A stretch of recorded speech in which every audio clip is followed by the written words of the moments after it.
അവിടെ let's mark 3 test tubes A, B and C.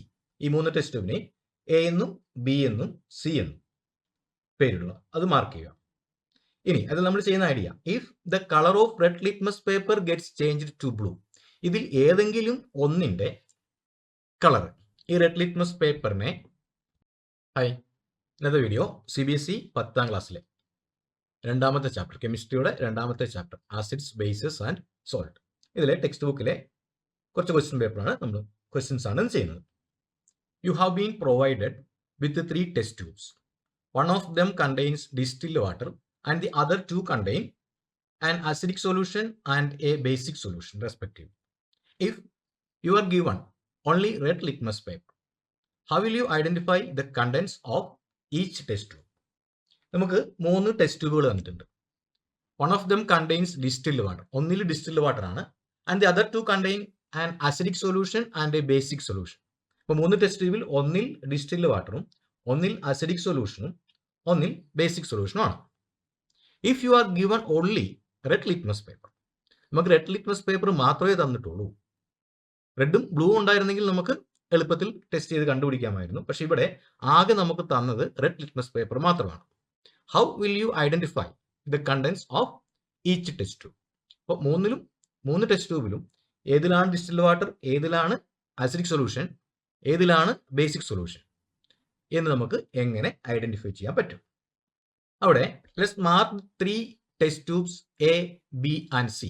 ഈ 3 test ട്യൂബിനെ എ എന്നും ബി എന്നും സി എന്നും പേരുള്ള അത് മാർക്ക് ചെയ്യുക. ഇനി അത് നമ്മൾ ചെയ്യുന്ന idea, if the colour of red litmus paper gets changed to blue, ഇതിൽ ഏതെങ്കിലും ഒന്നിന്റെ കളർ ഈ റെഡ് ലിറ്റ്മസ് പേപ്പറിനെ ബ്ലൂ ആക്കി മാറ്റും. Then it is a base, and if there is no colour change then it is either acidic or neutral. അപ്പൊ അതിൽ ഒന്നിന് colour change ഉണ്ടാവുന്നു, അത് റെഡ് ലിറ്റ്മസ് പേപ്പറിനെ ബ്ലൂ ആക്കി മാറ്റുന്നു, അപ്പോൾ അത് നമുക്ക് ബേസ് ആണെന്ന് ഉറപ്പിക്കാം, അതിനെ മാറ്റി വെക്കാം.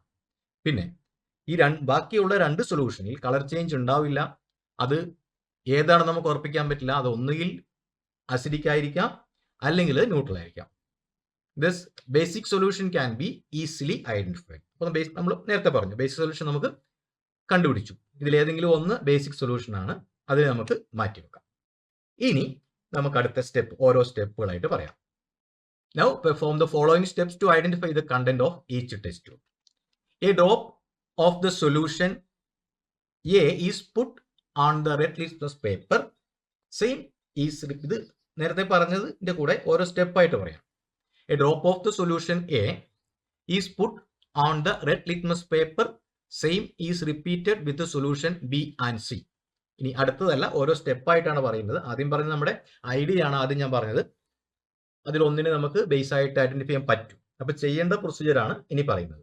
A drop of the solution A is put on the red litmus paper. അതുപോലെ അത് തന്നെ റിപ്പീറ്റ് ചെയ്യുക ബിയിലും സിയിലും. അപ്പൊ ഏതെങ്കിലും ഒന്നിൽ കളർ ചേഞ്ച് ഉണ്ടാവും. എയിലാണോ ബിയിലാണോ സിയിലാണോ നമുക്കറിയില്ല, ഏതെങ്കിലും ഒന്നിൽ കളർ ചേഞ്ച് ഉണ്ടാവും.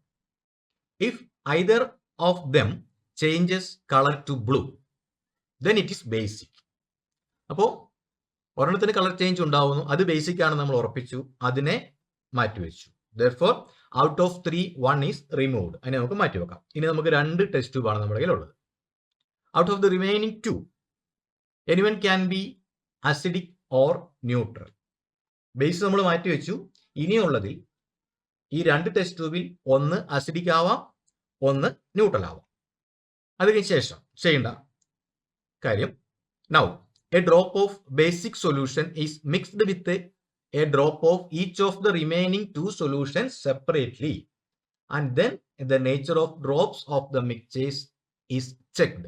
അപ്പോൾ നമ്മൾ ബേസിക് സൊല്യൂഷൻ ആണ് കണ്ടുപിടിച്ച് മാറ്റിവെച്ച ആ ടെസ്റ്റ് ട്യൂബിൽ നിന്നും ഈ അസിഡിക് സൊല്യൂഷൻ ഉള്ള ടെസ്റ്റ് ട്യൂബിലേക്കും അതുപോലെ ന്യൂട്രൽ സൊല്യൂഷൻ ഉള്ള ടെസ്റ്റ് ട്യൂബിലേക്കും ഈ ബേസിക് സൊല്യൂഷന്റെ ഓരോ ഡ്രോപ്പ് ഒഴിച്ചു നോക്കാം. അതായത് അതിന്റെ ഐഡിയ, ന്യൂട്രൽ സൊല്യൂഷനിലേക്ക് നമ്മൾ ബേസിക് സൊല്യൂഷൻ ഒഴിച്ചാൽ അതിന് ബേസിക് പ്രോപ്പർട്ടി കാണിക്കും. അതുപോലെ അസിഡിക് സൊല്യൂഷനിലേക്കാണ് നമ്മൾ ബേസിക് സൊല്യൂഷൻ ഒഴിക്കുന്നതെങ്കിൽ അത് ന്യൂട്രൽ ആയിട്ട് മാറും. അപ്പോൾ അതാണ് നമ്മളോട് ഉപയോഗിക്കുന്ന idea. If the colour of red litmus turned blue then the second solution is neutral. And if there is no change in color, the second solution is acidic.